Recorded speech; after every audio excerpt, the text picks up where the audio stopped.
Hey, good morning, everybody, or good afternoon, good evening. Good to see you all this fine Saturday morning, December 10th, 2022, heading into the end of the year and moving into 2023. A lot of exciting things ahead, I'm sure, for all of you in regards to business and marketing, whatever this coming year holds in store. I'm looking forward to hearing about all of your plans and your goals and your questions and anything that I can do to help you solve them and get rocking and rolling here. So first things first, can y'all hear me? I think I've got everything set up. I went through like right before going live there, I was doing some last minute tweaks, and I was wrestling with my kids again this morning. We had a bit of a head bump, so my nose was had a bit of a nosebleed, which is never fun. So everything's a bit panicky, a bit late. I've got a t-shirt, I'm freezing. I've got a sweater in the other room I might have to go grab if it gets really cold in here.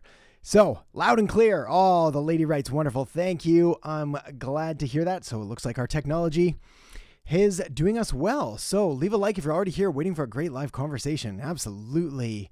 And Chris, good morning. Let's see if I can resize that appropriately. There we go. Good morning, Chris. Good to see you. And good morning, the lady writes. I also got to get you guys to let me know your names. And I try to remember.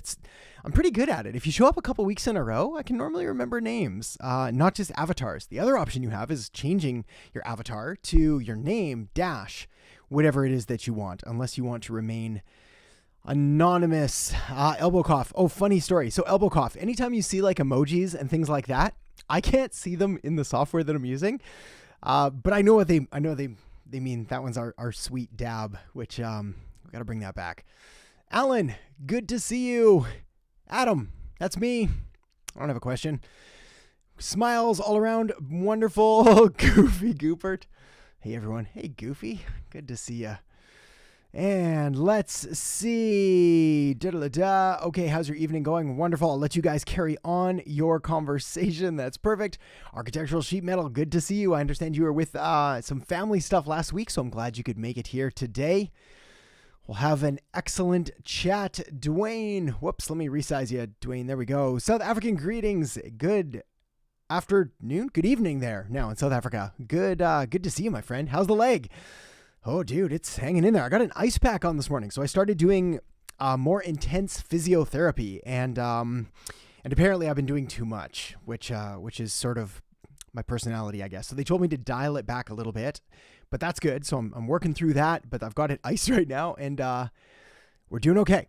So when starting a new business, generally speaking, what marketing efforts would you say are a must, and what's a reasonable marketing budget to set? Okay, so when you start a new business, what are the mandatory marketing activities that you have to do? This is going to come down to making sure that you have the foundational elements in place. So the bare bones minimums, you need a website, you need a basic social media presence, you need... I'm going to say that's probably it. You're going to need some way of having people contact you, email or phone. You don't need to spend a ton of time on a logo or branding or colors or anything like that. Like literally just get the bare bones pieces into place. The next thing, and arguably the most important element, even before the website and social media, is refining your offer so that you actually get sales and customers in the door, because that's going to tell you where you need to focus. So anytime that you're starting a new business, you have an idea for what it's going to be. You launch it out into the world, and then it's the old Mike Tyson quote, everyone has a plan until they get punched in the face. You put it out into the world, and then the world tells you yay or nay. They're going to give you feedback either way. You need to pivot this direction. You need to go there, whatever it is. So you need to get that out right away, and you need to find out what people are actually willing to pay for, not just the things that they say they're willing to pay for. Very, very different things. All right, hear you loud and clear. Fantastic. How relevant is MBA in your opinion, according to you? Not relevant at all. Or like minimally relevant. For those not familiar, an MBA is a Master's of Business Administration. It is the master's degree you get after you get a BBA, a Bachelor of Business Administration. So a BBA is 4-year, like a marketing degree, business degree, management degree. And then a master's, typically like a 2-year program on top of that. Not even...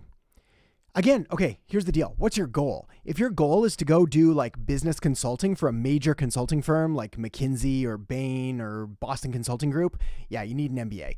But most people don't want to do that. And if you want to start your own business, like, I don't want to say a complete waste of time, but yeah, we can talk more about that later. Mart, hey, from Pishtani. Good to see you. Dobre rano means good morning in Slovak. I appreciate that. Thank you. I love being able to say the basics, right? And to communicate and learn all these amazing different languages. So dobre rano. Dobre rano. I'm going to try and remember that. All right, David, you can hear me. Amazing. Damien from Florida. Good to see you. Loud and clear. Perfect. Like button obliterated. Your name is Alex. Oh, good. Excellent, Alex. Yeah, I went to your channel and I was like watching through a couple things to try to learn the names. So that's amazing. Alex, good to see you. Katrina. Okay, amazing. This is perfect, guys. I appreciate this. Really good. Mart. Sosak uzje. I don't know what that means. That's a Slovak as well. I should be careful what I repeat. Who knows what I'm saying? I'm going to be more careful here. Hannah, hello from Michigan. Hello, Hannah. Good to see you. Mike, good morning. Greg from Kansas. Good morning, Greg. Chris from Roseville. Where's Roseville? What state? What province? But very good. Good morning, my friend. Hanad, working towards launching a digital marketing agency in January. Any advice? Yeah. Mucho advice. Go take out, the best thing I can do, go watch the video I have on how to start a digital marketing agency. That's going to tell you everything and very concisely and clearly. So go watch that video. If you search Adam Earhart, how to start a digital marketing agency, you will find it. Blake, advice for a real estate agent on YouTube, how to get clients. Okay, so first of all, good for you for doing YouTube. Amazing, powerful, long-term play. Very smart move. Good for you, Blake. Short-term play, you're going to need something to supplement that. The reason is because YouTube's really good, but you're going to need to build up a catalog of videos, let's say around 30-ish or something like that. Not to mention, YouTube is going to involve people actively seeking you out and like doing searches and things like that. So a couple things you can do. Number one, well, it's not my preferred long-term strategy for most other businesses. In your case, I like local SEO stuff for YouTube. So I'd put in like real estate, your city, stuff going on your town, real estate in your city, town, et cetera, really like not going insane on the keyword stuffing, but making sure that you're using relevant keywords in your video titles, because that's what you're going to want to be ranking for and start showing up for it. And believe it or not, you're actually going to show up in the Google search rankings, not just on YouTube for it. So that's step one. Step number two is you could consider YouTube ads. Again, I'm preferential, that's the right word, to YouTube organic, clearly. However, if you're doing local targeting for YouTube ads, you can get some pretty good bang for your buck. That said, where's my handy dandy links here? You should be considering this. I'd like to say you should be using this, but let's make it softer. Let's say you should be considering this. Sign up for the free trial, go into the snapshots, download the real estate snapshot. And ideally what I'd be doing is be running Facebook lead ads, instant form ads into this funnel for real estate, sending an SMS follow-up, and then like nurturing the leads from there. This will pay off for many, many years to come. Okay. Let's see. Janelle. Hey, Adam. Hey, Janelle. Good to see you. Good to see you, my friend. Does High Level give you a funnel for realtors? Oh, hey, that's cool. How's that for good timing? Yes. For lead gen, realtors in specific, do you recommend running a CBO campaign at $20 to $30 per day in the testing phase or per ad set? Ooh, technical question. Okay, right on. So let me pull that back up here. So first of all, yes, this has snapshots for most of those type businesses, definitely for real estate. So yes, do that. Do I recommend a CBO campaign? I don't love CBO still. Campaign budget optimizations. We're talking about Facebook ads here. Do I prefer testing phase or per ad set? I prefer ad set. And the reason is when I'm running advertising campaigns, whether we're talking about Facebook ads or Instagram ads or YouTube ads or Google ads or TikTok ads or whatever it is, I like to control my variables. Now, what ends up happening is I've got two main variables of control. I have the targeting that I'm using and I have the copy and creative that I'm essentially putting in front of people. So what I like to do is start with whichever one I'm more confident in. For example, do I know exactly who my avatar is, my ideal customer? In which case, I'm pretty much set on my targeting. So if you're like a local realtor, you probably know, especially because you're going to have to use like special criteria for housing and all that. Anyway, it's like you're pretty much operating men and women in this age range, if we're even allowed to target that, depending on the parameters, in this local area. That's set. So I just probably set that as, that's my ad set. Then what I would do is I would have duplicates of that with one new creative per ad set. That way I'm going to get a pretty even split and I have control over it, which ones get shown where, and then I can choose my winning ad creative.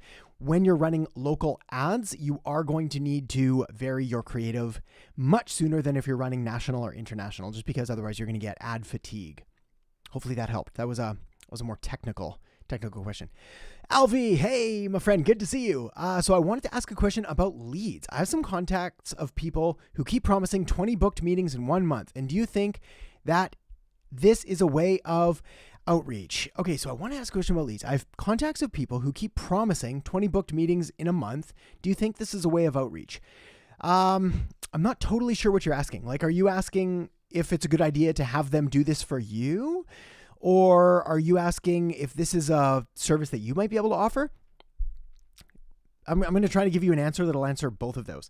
When it comes to making promises like delivering X amount of leads or X amount of meetings or X amount of sales, anything is possible. Full stop. You can do anything. I could promise you 1,000 sales this month. I really could. But it might cost you $1 million, right? Like it might be something completely unrealistic and you wouldn't make any money from it. So the better question is, well, what's the cost per lead? What's the cost per book meeting? What's the cost per acquisition or whatever it is, CPA, cost per acquisition? Next, what is the quality of that acquisition? Or like a sale is pretty obvious, it's a sale or not. But for a meeting, I was like, well, how qualified are these leads? Again, I could get you all the leads in the world and I can get them for like a penny a lead, but they're garbage. You don't want them. So yes, it's viable, but you're going to need a good system and you're going to need follow-up and targeting, etc. Slavomir, good evening once again. Good evening, my friend. Good to see you. Diana, do you do detailed targeting for lead gen realtors or keep it broad and adjust location? So if you're a local realtor, a local business of any kind, you don't want to do too detailed anyway, because it's going to take your addressable market and shrink it to a number that's basically too small to target.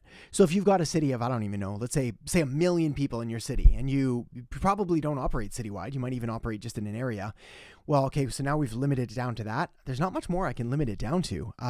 Otherwise, it's going to destroy any hope I have of reaching a sufficient amount of people, not to mention, at least with Facebook lead ads, Facebook ads in general, that's going to be operated as a special category, which means that you need to use, I think it's the housing special category. So you automatically can't differentiate men, women, certain age ranges. So you're set. Thelma, good afternoon. Thelma, good to see you here. Mart, yes, wonderful. Good. I'll get that pronunciation right. Jana Markkanen. A question here in snowy Finland. Oh man, stay warm, my friend, stay warm.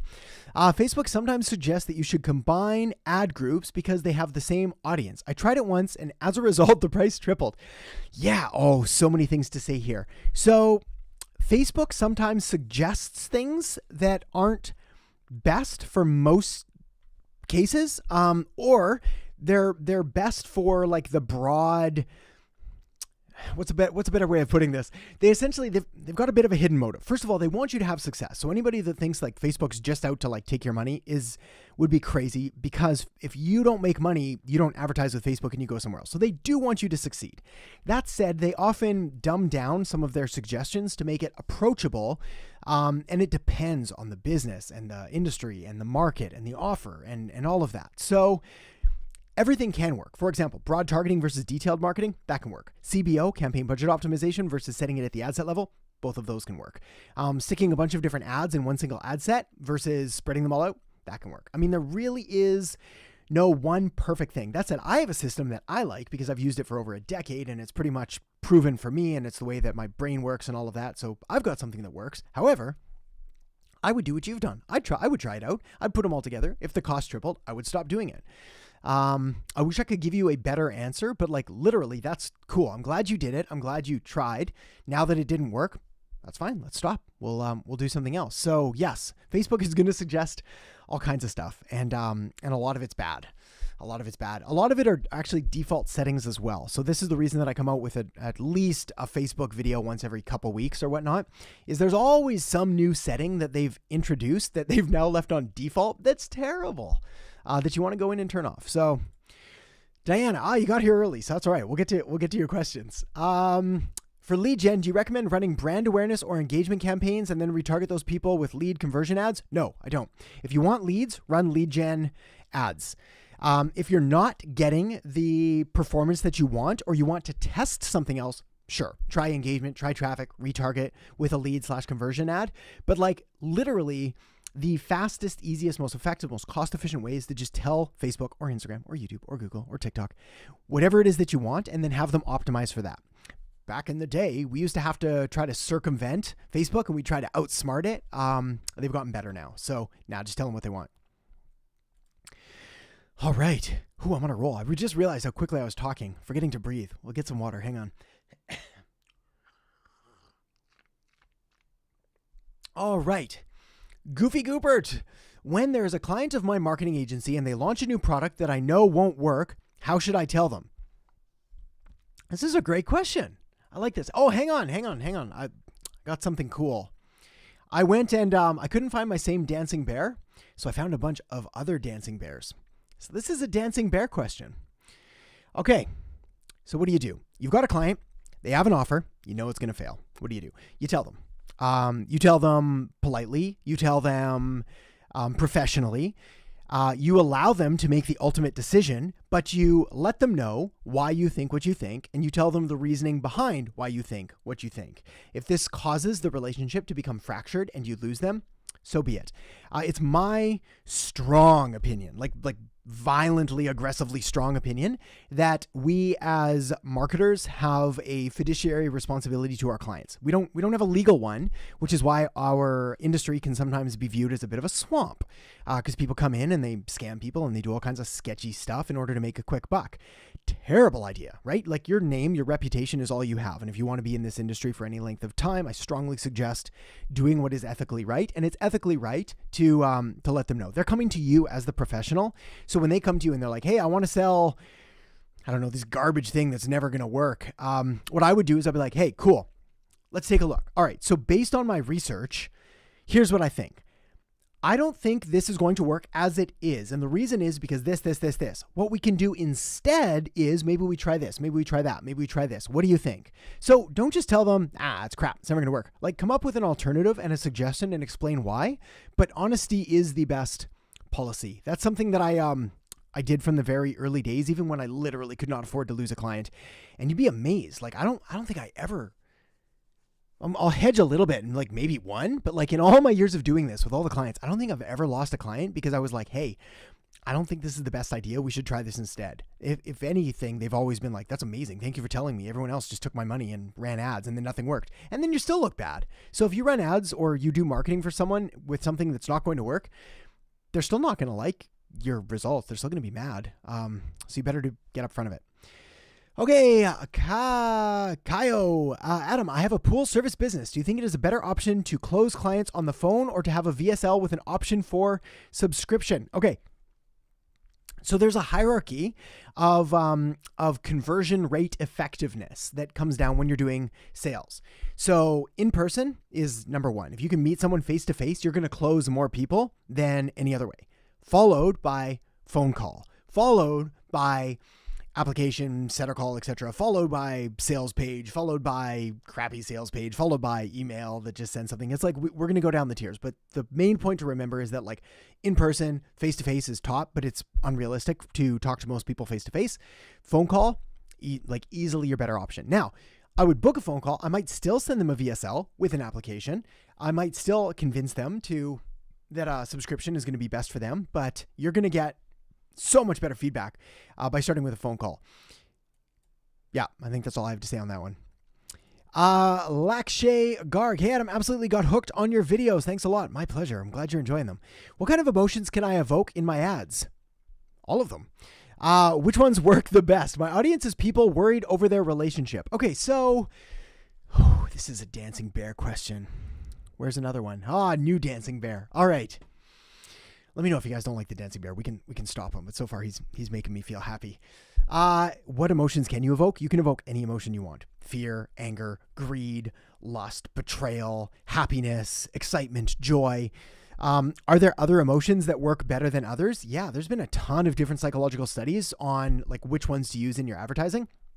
they're very market specific. So for example, there's been a long time belief, theory, adopted attitude in the community that's basically like fear sells better than hope and joy. This is why we always say like sell the painkiller, not the vitamin. Find a market with a bleeding neck and solve that rather than hopes and aspiration. It's why it's easier to sell someone that's going to solve an immediate problem now rather than some kind of insurance against a future problem that may or may not happen. We're as a species, we're really good at handling things like right now. Like this is my problem. This is all I can think about, and we fixate on it. So the solution for you is, first of all, I've got a caveat. When you use fear and sadness and anger and all that, don't be a douche. That's basically my main thing. Don't be rude or mean or like make someone feel terrible just for the sake of doing it. We've all seen that in ads and marketing. It's not nice. That said, sometimes it is important to make someone aware of the actual pain and problems of their current situation without making it worse. It's like you put a message out in the market, you're going to find out very quickly whether they like it or they don't, and whether they resonate with it and they're like, it's like you can read my mind. These are the fears and the thoughts that I have, or whether they're like, hey, this guy is a douche. Let's not buy any of his stuff. Very big difference. So which ones work best? It's flipped. I'd try both. I'd try like a fear-based one. So if they're worried about their relationship, I'd be like, hey, maybe this sounds familiar. You're concerned about your relationship. They don't look at you the same way. You feel like some of the sizzle is dying. You're concerned. You don't know what to do. So that's fear. Then on the flip side would be the positive side, which would be like, have you ever hoped that your relationship could be better? Maybe you see all these things on TV or in the movies or Netflix or YouTube, a happy couple holding hands, walking down the beach. You're like, why couldn't that be me? Well, why couldn't it? What if we were to do this? What if every time your partner came home, they looked at you with love and blah, blah, blah. So again, that's kind of the happiness side. We can also include other elements like curiosity, like urgency, like a bit of awe and wonder. So there's a lot of ways to incorporate into it, but I would try a couple different angles and see which one feels the most relevant and relatable and resonates with your people. All right, Mike Ellard, are press release a good way to advertise an online store? So a press release is a piece of marketing material, not unlike a blog, a podcast, an interview, etc., etc. So the better question is, where is this press release being published? If it's being published on some kind of online newspaper, probably not the best way. There's going to be better ways to do it. But the big question is like, who is this getting in front of and how? And is it getting in front of enough of the right people? If so, totally a great way. If not, terrible way. All right, Spanglish, with a low budget, would you advertise locally or more widely, like all the country? I do language lessons. Okay, so this to me is a question of we need to do a little bit more research on where our best customers are located, where they're present and active online, and then we need to go there. So are they local or are they all over the country? And if they're local, does it matter that they're local? Do you meet in person? Because in that case, yeah, 100% go local. But if you're doing it over Zoom or online or whatever, then they don't have to be local and there's no benefit to being local really. So then you could go countrywide. But again, the key is really going to be dialing in. It's like, well, who is my person? What do they want to do? So it's like Spanglish 360, advertise locally. If you've got a low advertising budget, the more selective you can be, the better. I think that's pretty much the main takeaway point here is like, if you're focused on a single area, you can go after smaller number of people and reach them more times to make a bigger impact. So hopefully that helps. All right, Katrina, coming in here is always fun. What do you think are the most scalable services for an agency to offer? Most scalable services. The most scalable services, they're going to have to be a subscription-based service. So something like web design, no, because you'll do a one-off and you'll be done. Content writing, probably not, because you're going to need to like constantly come up with like new stuff to do it. Social media posting, possibly. Scalable also has to do with the ease of which you're going to be able to outsource or delegate different tasks. So some things are almost infinitely scalable because once you put in the systems and the automations in place, you're able to find people that are able to deliver those systems and automations very easily. McDonald's, good example. You can hire teenagers to go into McDonald's and push a button to start the fries and push a button to start the hamburgers and push a button to pour the milkshake. I mean, like, pretty much anybody can do that. So that's scalable because you can just find anybody to go on in there and start operating it like immediately. Whereas to like run the franchise, to do the performance reports, it's like, that's not scalable. So you're obviously not going to do that for customers because you're going to need to be the one. So services I like SEO, but it's quite nerdy and complicated. So if that's not your forte and you can't find people to do it, we can avoid that one. I like online advertising. Facebook lead ads are probably one of my favorite services to offer. In fact, I made a poll. Hang on, can I see the results? What are the odds of this? Am I muted? Maybe I can mute myself. I wonder if I can see my own poll. I've got all these tabs. How to generate leads. Where's my poll? There we go. Start a marketing agency, how to generate leads, how to grow my business. So how to generate leads right now is the main winning poll answer, which is interesting because if you were going to start a marketing agency anyway, I would probably suggest lead gen for that, simply because there's always going to be businesses that need leads. It's going to be one of those services that is not going away anytime soon. And if you can be the one to provide it, that's the missing link. Bit of a side story here. If you're ever approached by someone who has like a good business idea, or I get this all the time. We're like, Adam, I have an amazing idea and I want to like sign an NDA for me and I'll tell you all about it. I don't want to hear it. The idea is not the thing. Like there's no idea that's so good that no one's ever thought of it before, or that's going to like be the next thing. The value, the most valuable skill you can offer is how are you going to get leads and attention and customers to that thing?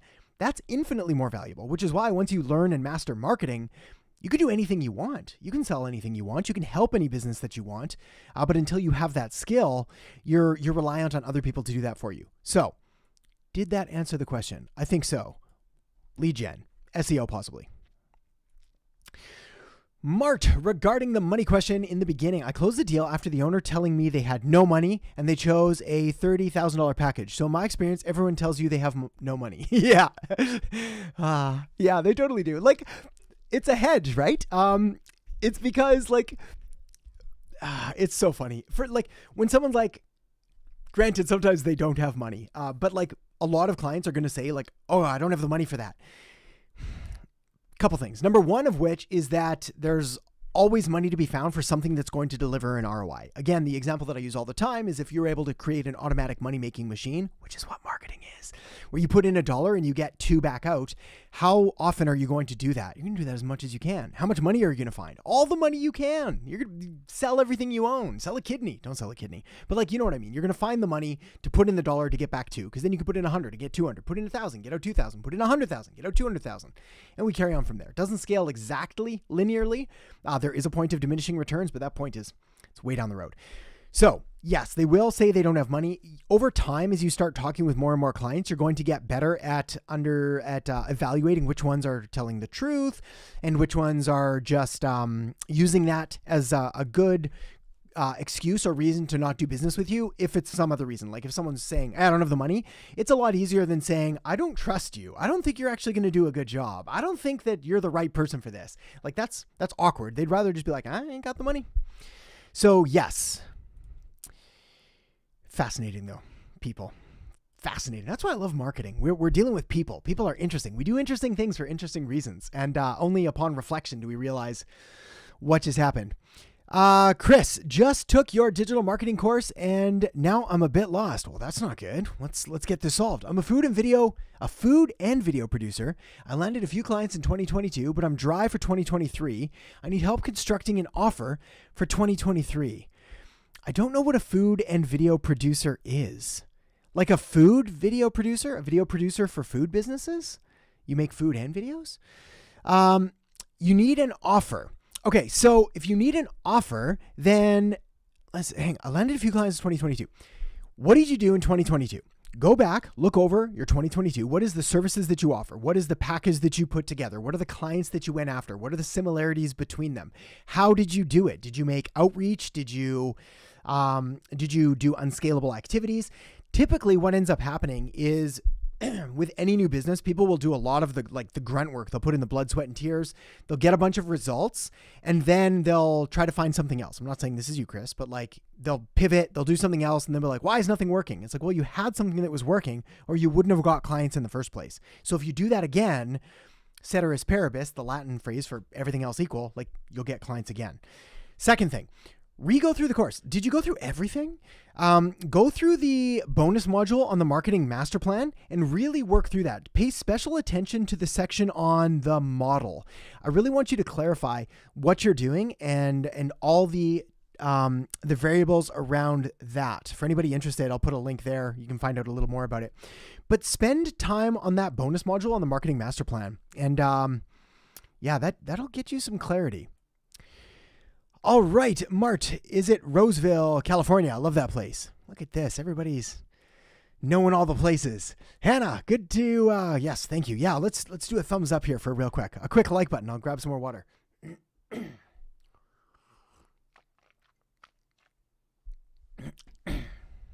All right. Janelle, what do you think if I can offer Facebook lead gen ads for established service-based business? To be honest, I don't know which niche to go. So first of all, Facebook lead gen ads for established service-based businesses, I think is fantastic.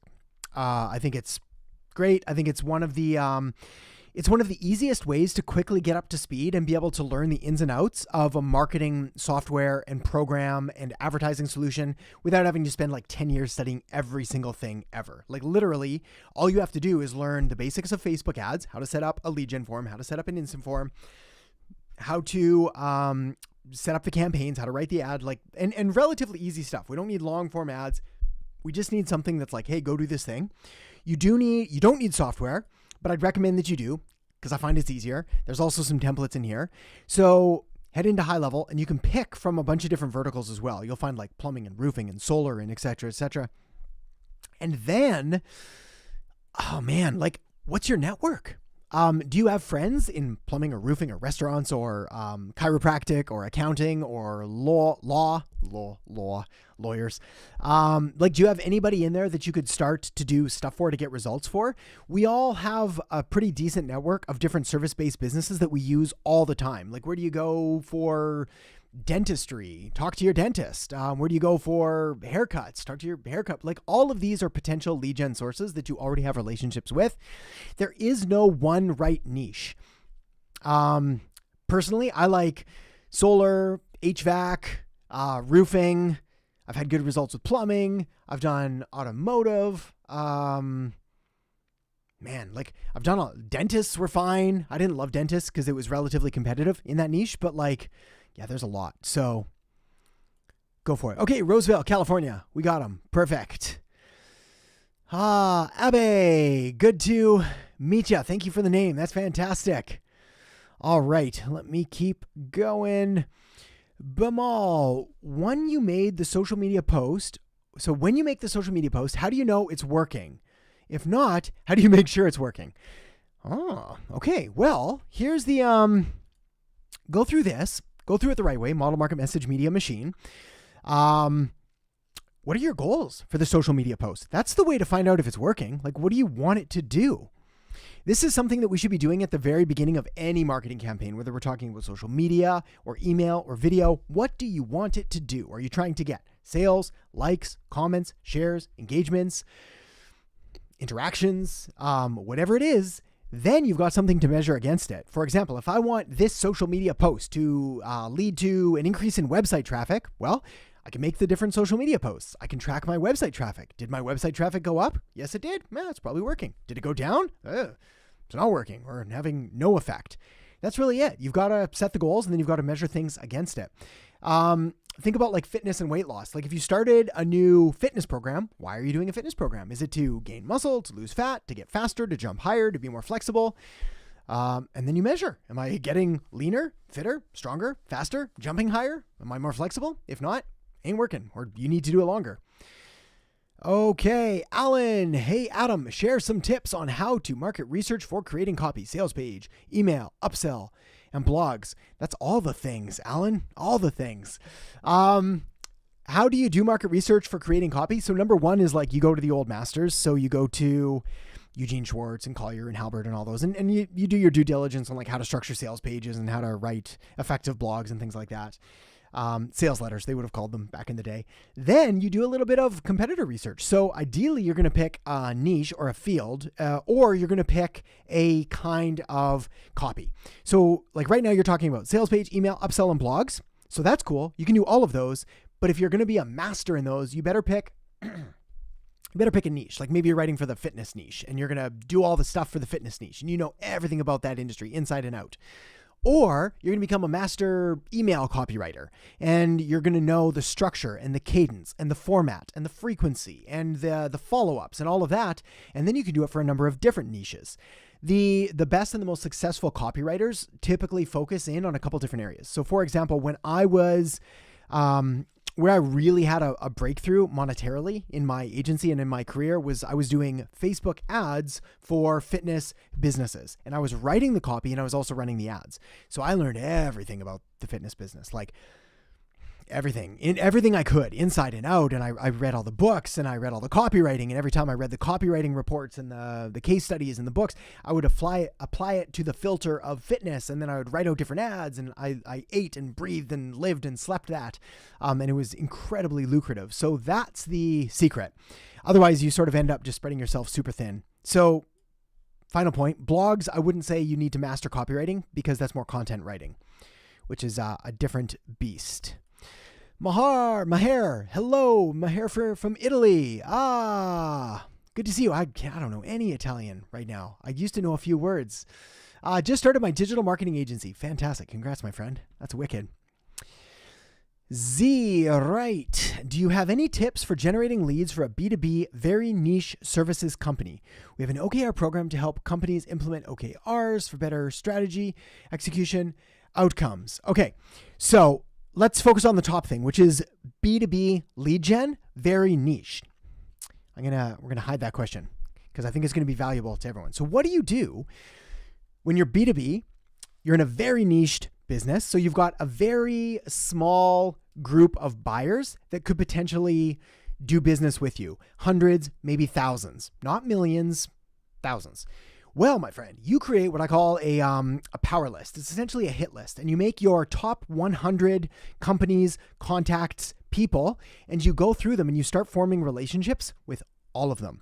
I'm talking handwritten notes. I'm talking direct mail packages. I'm talking possibly cold emails, but be very careful. Structure it well. Possibly cold calls to follow up on everything, but be very careful again because you don't want to burn this list out. These are your people. This relationship, depending on the price point of the service you're offering, like if you're making $100,000 per client, this relationship could take 3 months, 6 months, 9 months, 12 months. Fun fact, back when I was working with more clients, some people would follow me for like 2 or 3 years before finally reaching out. So that was like a 2 or 3 year engagement period. But then of course the contract's worth multiple 6 figures. So it's worth it to have that kind of relationship and engagement. And you're not putting in a ton of time. You're just making an effort and being a human being. So that's step 1.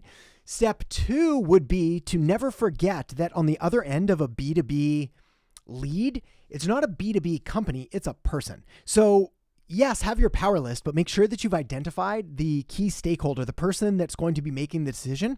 And there's probably a decision tree or a hierarchy to get to that person. For example, I don't check my email. So to get to me, which is why these things are great. Like I love doing these chats because we can talk, you and I.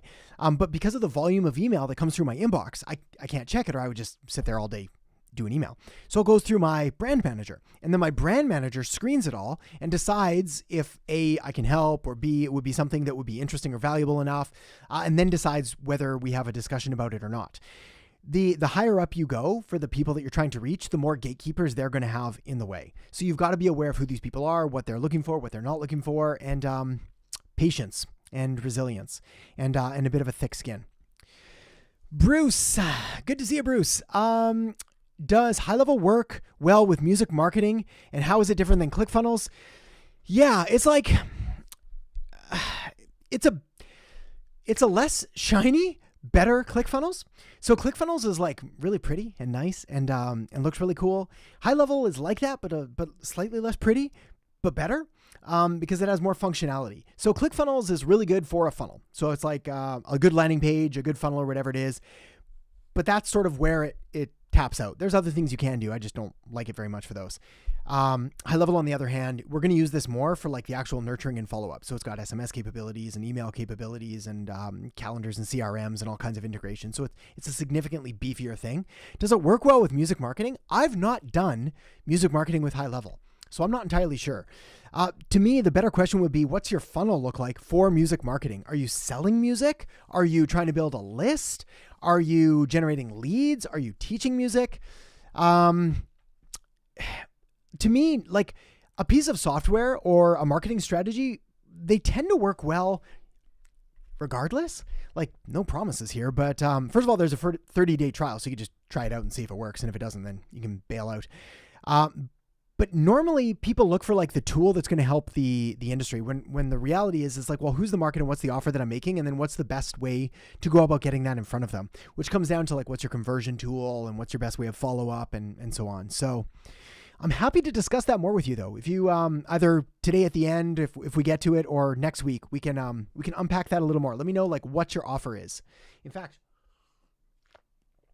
I'm making a video. I'm going to actually add that to the note. Tell me your offer on how to get the best results from these lives, because I think the way that the question is asked, you can give me a lot of info without overwhelming it, and then I can get you the best, most specific answer.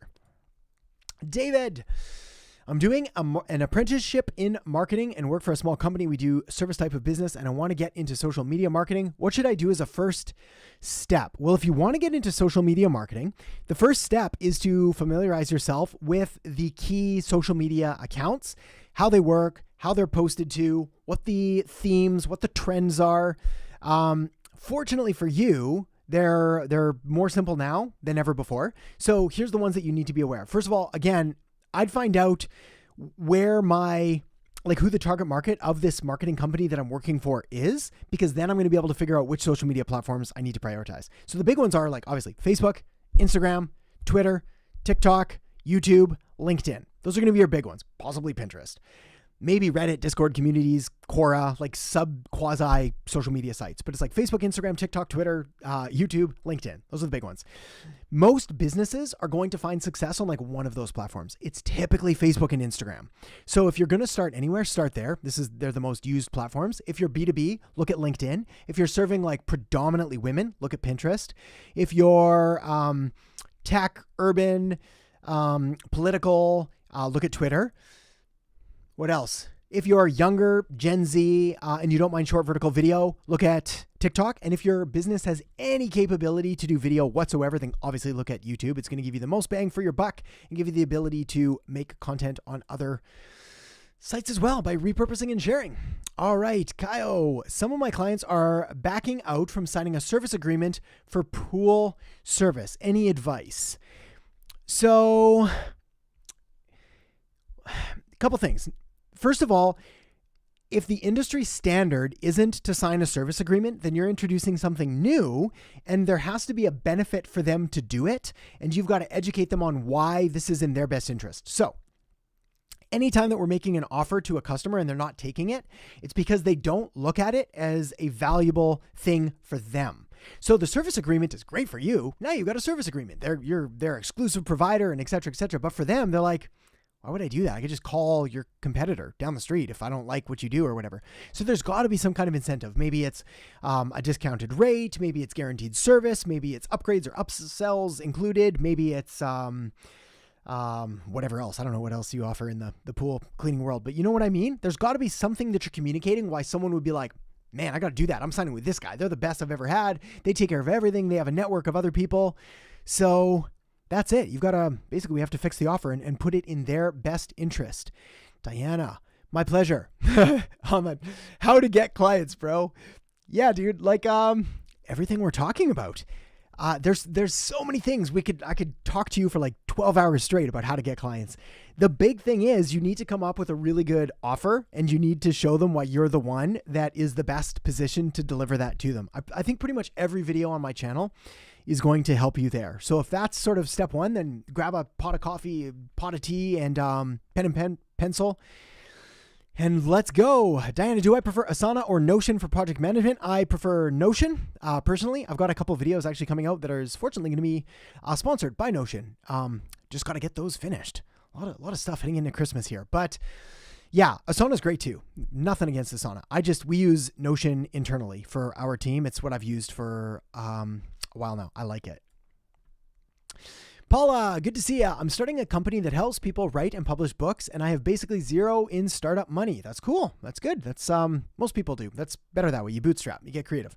Recently held my first free seminar, and only 5 people came. How can I get more exposure for events? So the fact that 5 people came is cool, and the first event or whatever I did, I think I had less than 5. So that's what we do. We just keep doing it and we refine it. So how do you get more exposure? First of all, we've got to figure out who is your market. Where's my cheat sheet here?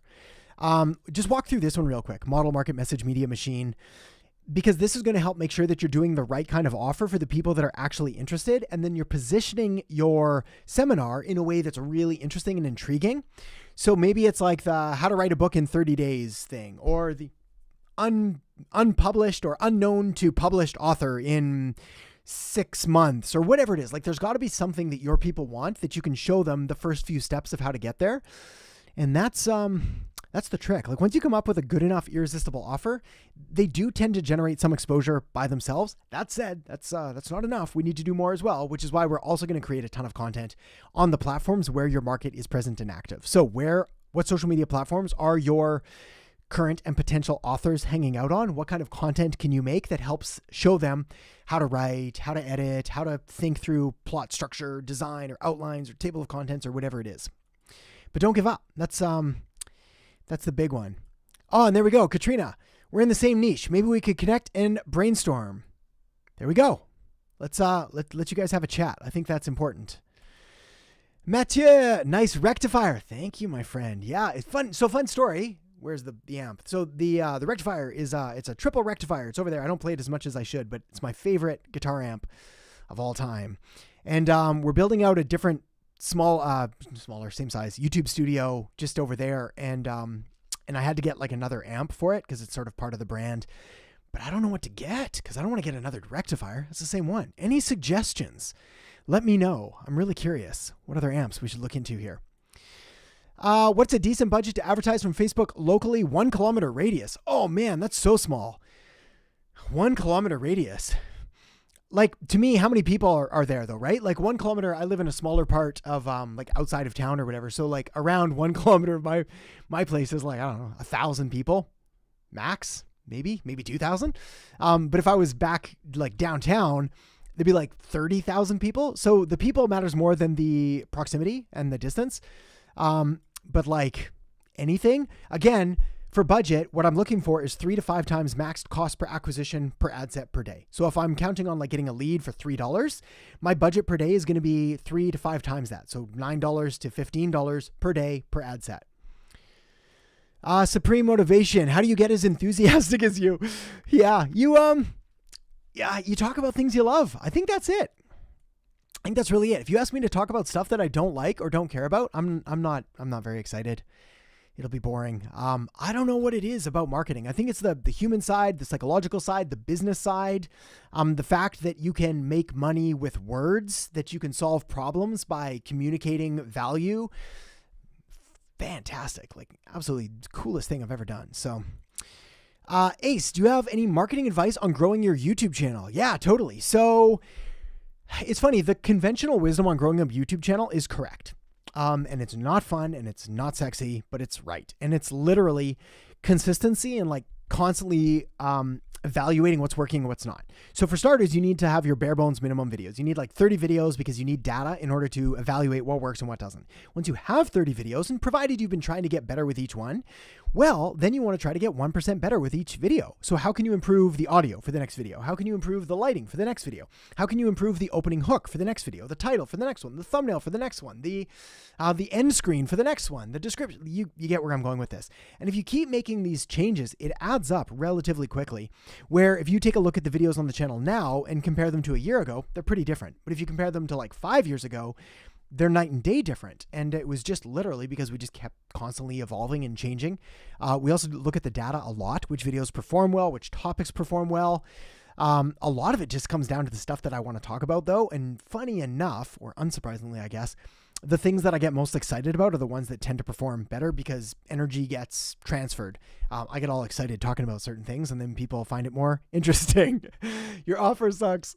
Yeah, that's the nice way of saying it. Yeah, I don't mean that. I don't mean that cruelly, but yeah, I mean, like, if people aren't taking you up on your offer, it's because they don't want it. Like, we're all friends here. We can talk candidly like this, right? But like, if someone presents something to you and you don't take it, it's because you don't want it. It's just not good enough. Good example. If someone gives me something free, free is not good enough. I don't want free stuff. In fact, I'm scared of free stuff because normally it comes with strings attached, or it means that I'm going to have to put in more work than if I just paid someone to do something that I wanted them to do. There's no IOU, there's no reciprocity, I know what I'm getting. So even free isn't necessarily the best offer. All right, perfect. I'll let you guys connect. Paula and Katrina, that's fantastic. Good stuff. Good stuff. Keep me posted as well. I'll be really curious what works well for you. Diana, if I can pick between lead gen and e-commerce for your marketing agency as a niche, what would you pick? Personally, I would pick lead gen, 10 out of 10. Yeah, I could tell you why. We could go into that. I don't know how much time we have. We've got 10 minutes left. I want to try and answer some more questions. I'll give you the real quick answer. Number one is just because I like it more. I have nothing against e-com, but for me, e-com is a game of like arbitrage where I buy low and I sell high. And the competition for drop shippers and Amazon affiliates and all of that stuff, that's not a world that I love. It tends to attract, again, a more of like a get rich quick person. Not saying there's not good e-com brands out there. They're amazing. I've run ads for a lot of them. Amazing stuff. But it's not my favorite. Whereas like local lead gen services or even international lead gen services, it's like that's something that's going to be there for a while. And once you master that, you can actually apply that to e-com as well. Okay. Selena, starting a painting business. How to get clients? Do I door knock? So I assume you mean like house painting and building painting and all that. So first of all, door knocking is just fine. It's funny. As a consumer, I don't like it. I don't like when someone comes and like knocks on my door. It's my least favorite thing ever.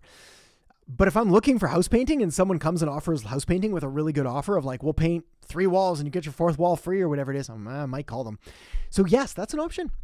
So is door hangers if they're not there. So is, actually, I suggested this the other day to someone. Can't remember who it was, but it was sticky notes, handwritten sticky notes.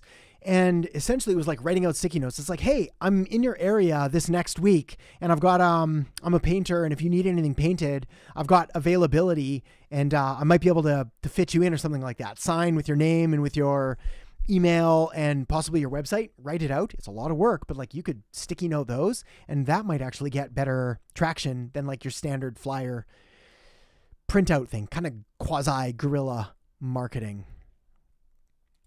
Ace, for people wanting to get into marketing, where do you suggest we start? Where is the best place to start? So a couple things. Number one is familiarize yourself with the basics of marketing, the fundamentals, the provens, the principles, all of that stuff. So biased as I am, I've done my best to put like everything that I know on the channel as much as I can. So pen, coffee, paper, write down, take notes, go through all the videos. That's step one. Step two is once you go through the videos, find the thing that is most interesting to you, find that thread and then pull on it. So maybe it's SEO, maybe it's content writing, maybe it's advertising, maybe it's social media or web design or CRO or email marketing or video marketing, whatever it is, find that area and then start to learn as much as you can about that one and get it to be an expert, and you'll find that your bubble expands from there and you'll start to naturally have to look at other things. So when I first started, I built websites and then I realized nobody could find the websites. So I did SEO. Then once I got hooked on SEO, because I was like, man, I'm getting free traffic, I learned social media to get even more traffic. And then I was like, hey, how do I get even more? So I learned ads and then I learned email and blah, blah, blah. And it just expanded from there. But it all started just from curiosity. All right. Let's see. Philip, what is the minimum effective dose? Are you reaching it? Yeah. So the way that I approach marketing is essentially, if you can imagine a bell curve where, which side's left? Everything's backwards here, isn't it? That's left. There we go. Whatever. Work with me. Essentially, you start and there's like minimum effective dose, there's sweet spot, and there's diminishing returns on the other side. Minimum effective dose is what is the least amount that you can do to get any kind of a return from it. For example, if I run a Facebook ad and I spend $1 a day and I'm trying to get in front of 1 million people to make a sale of something for $1,000, we're nowhere close our minimum effective dose. No, not enough people have seen it to get any kind of return. So it's like, okay, well, we probably need $10 a day or $100 a day in ad spend for that. When it comes to content, okay, what are my goals with my content? How do I want to reach enough people to achieve the goals that I have? If I'm making one piece of content a week, yeah, we're not even close to that. What about one piece of content a day? Yeah, possibly we're getting there. What about 2 or 3 or 4? So again, the minimum amount that we need to do to make sure that we actually get something back. The reason that most businesses marketing, there's a lot of reasons. I'm talking more about this later too. But one of the big reasons that a lot of marketing fails is they're just not doing enough of it. So you're doing marketing, you're making a piece of content, it's working okay, and then we stop. So actually back to Paula's example, we're doing a seminar and 5 people show up. Well, we need to do it again and again and again. We probably need like 4 or 5 or maybe 10 different seminars with different hooks and angles and titles. I guarantee you by the end of that, you're going to know how to talk about your seminar. You're going to know what to title it. You're going to know what marketing materials to use. You're going to know what content to put on social media, what networks to tap. Then we're starting to approach that minimum effective where, okay, cool. I've got a good cadence. Then you have the sweet spot where you're doing the right amount of stuff. Then you have diminishing returns where you're spending $1 million a month and you're generating 900 grand in sales. Few people reach that point. So more for everything. Hey, Adam, name a book you think everyone should read at least once. Oh, I got so many books. One book. 80-20 principle. There we go. The 80-20 principle. It changed my life, not just by reading the book, but by like rereading it and then hearing enough other very smart people talk about it and internalizing it. The premise is 20% of the things you do deliver 80% of the results. The first time you hear about this, it sounds like baloney. Total nonsense. There's no way. And then you start looking into it and you evaluate your day and your activities and you're like, it's probably closer to 90-10, where it's like 10% of the things I do get 90% of the results. So yes. Hetty, hello from Toronto. Hello, my friend. Other side of the country. Would love to hear your 2 cents on what marketing can do to avoid product cannibalization, especially when 2 products are really similar, but under different brands. Okay, so what can you do to avoid product cannibalization, where essentially we've got a lack of differentiation between 2 different products and they start to like eat away at market share? So 2 different things. Number 1 is, here, let me shrink you down a bit there. Number 1, are these the same? Are these different brands and like different companies? Because in which case we need a significant USP, unique selling proposition, and a stronger point of differentiation to really stand out. People do this all the time. This is what, if you look at the number 1 and the number 2 brands of any industry, good example, Coke and Pepsi. Coke is like the traditional old heritage, most popular one. Pepsi is like the new generation, the younger one. Forget that old outdated sugary diabetes causing drink. Drink our sugary diabetes causing drink. It's like, that's the main point. So we've got to go for that. If they're under the same brand umbrella, so it's owned by the same sort of parent company, I'm less worried about cannibalization because I would just try to have them appeal to different market segments. So there's a couple different ways of differentiating it. That would be the ones that I would look at though, is like, okay, well, what can I do to make this look or feel or sound significantly different than the other one? Or what can I do to make it appeal to a completely different product segment?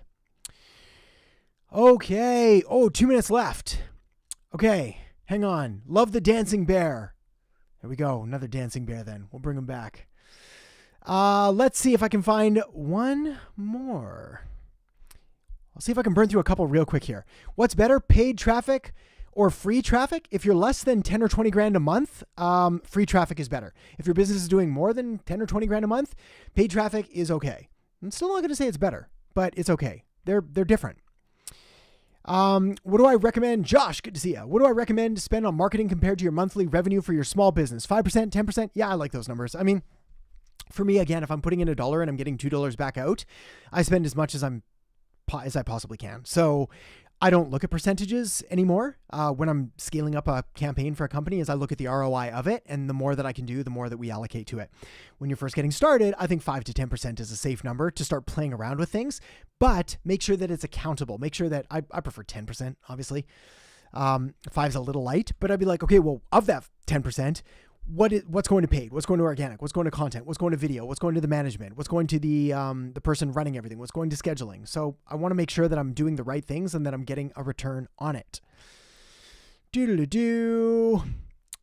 Let's see if I can find one more.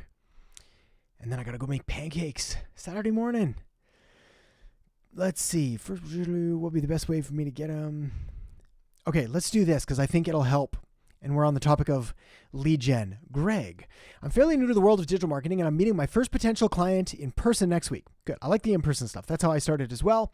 You get to make that trust. What would be the best way for me to help him as a plumber get leads? Perfect. You have two options. You have, and this is my experience. So this is what I did and what I would do if I had a plumber client and they're like, Adam, I need leads. I've got three things for you. I'm going to give you the short term and the long term. And I think this will help for most people that are looking at lead gen in general.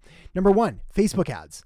Locally targeted Facebook ads around his area for plumbing services. I would spend, let's say, 30% of my budget on Facebook ads. The reason is because these are discovery style ads that we put in front of people that may potentially need a plumber, but they're not actively searching for one right now. Next, Google ads. The reason I'm doing Google ads is because I'm putting something in front of someone that has an active need right now. These are search-based ads. Someone's like, emergency plumber. If he's an emergency plumber, even better. I'd put out like 24/7 emergency plumber, immediate response, et cetera, et cetera. If he's not, we obviously can't do that, but whatever he's able to do. Then I'm running Google ads. This is because people are typing in their name or their search, his stuff's showing up. Then we can work on optimizing the landing page where they go after that. The third way is I would look at the competition in the local area for SEO and see if I can start to rank him for local search terms for like plumber in city name, city plumber, city state plumber, plumbing services in whatever it is. But that's a slightly longer term approach. Now, if he's your first client, sign up for the free trial. You don't need the super fancy extended program of this one, but like maybe sign up actually like, when are you getting them? Next week. Sign up today. Go through as much as you can. There's already a plumbing snapshot in there as well. Learn everything you can about the ins and outs of that. That way, when you meet them in person, you're going to be able to kind of walk them through your strategy and your plan. You're going to have them discuss ad spend and what they're willing to do.